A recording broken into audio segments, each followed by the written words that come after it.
Hi అండి. ఈరోజు మనం టేస్టీగా రుచిగా సాంబార్ ఎలా చేసుకోవాలో చూద్దాం రండి. ఇడ్లీలోకి చాలా బాగుంటుంది ఈ సాంబారు. నేను ఎలా ప్రిపేర్ చేస్తానో ఒకసారి చూసేద్దాం రండి.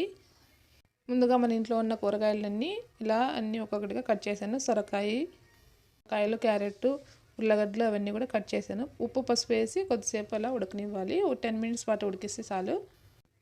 అలాగే ఒక గ్లాసు కందిపప్పు వేసి ఉడికించుకొని పక్కన ఉంచుకున్నాను. అంటే కుక్కర్లో 5-6 విజిల్లు వేయించుకుంటే మెత్తగా ఉడికిపోతుంది కదా, అది పక్కన ఉంచుకున్నాను. ఇప్పుడు పోపు వేస్తున్నాను. ఆయిలు, కరివేపాకు, పచ్చిమిర్చీలు, ఉల్లిపాయలు వేసి అందులోనే వెల్లుల్లిపాయలు కూడా వేసి ఇలా కొద్దిసేపు వేగనివ్వాలి.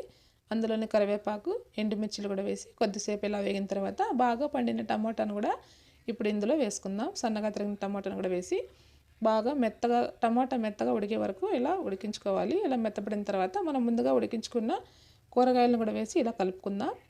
ఇలా కలిపేసిన తర్వాత ఇప్పుడు ఇందులో 1 స్పూన్ పసుపు, 1 స్పూను సాంబార్ పొడి, తగినంత కారం వేసుకోవాలి. అందులో తగినంత సాల్ట్ కూడా వేసుకొని ఇలా కలుపుకోవాలి. ఇలా కొద్దిసేపు కలిపిన తర్వాత చింతపండు రసాన్ని వేసుకోవాలి. ఒక నిమ్మకాయ సైజ్ అంతా చింతపండు రసం ముందుగానే నానబెట్టుకొని ఆ రసం వేసాను. చింతపండు రసం కూడా వేసి మనం ముందుగా ఉడికించుకున్న కందిపప్పును కూడా వేసేసి ఇలా కలుపుకోవాలి. మనకు కావాల్సినంత వాటర్ వేసుకొని ఇలా కలుపుకోవాలి. లాస్ట్లో కొత్తిమీర చల్లుకోవాలి. టేస్ట్ అయితే చాలా బాగుంటుంది. ఇలా కొద్దిసేపు ఉడకనిద్దాం.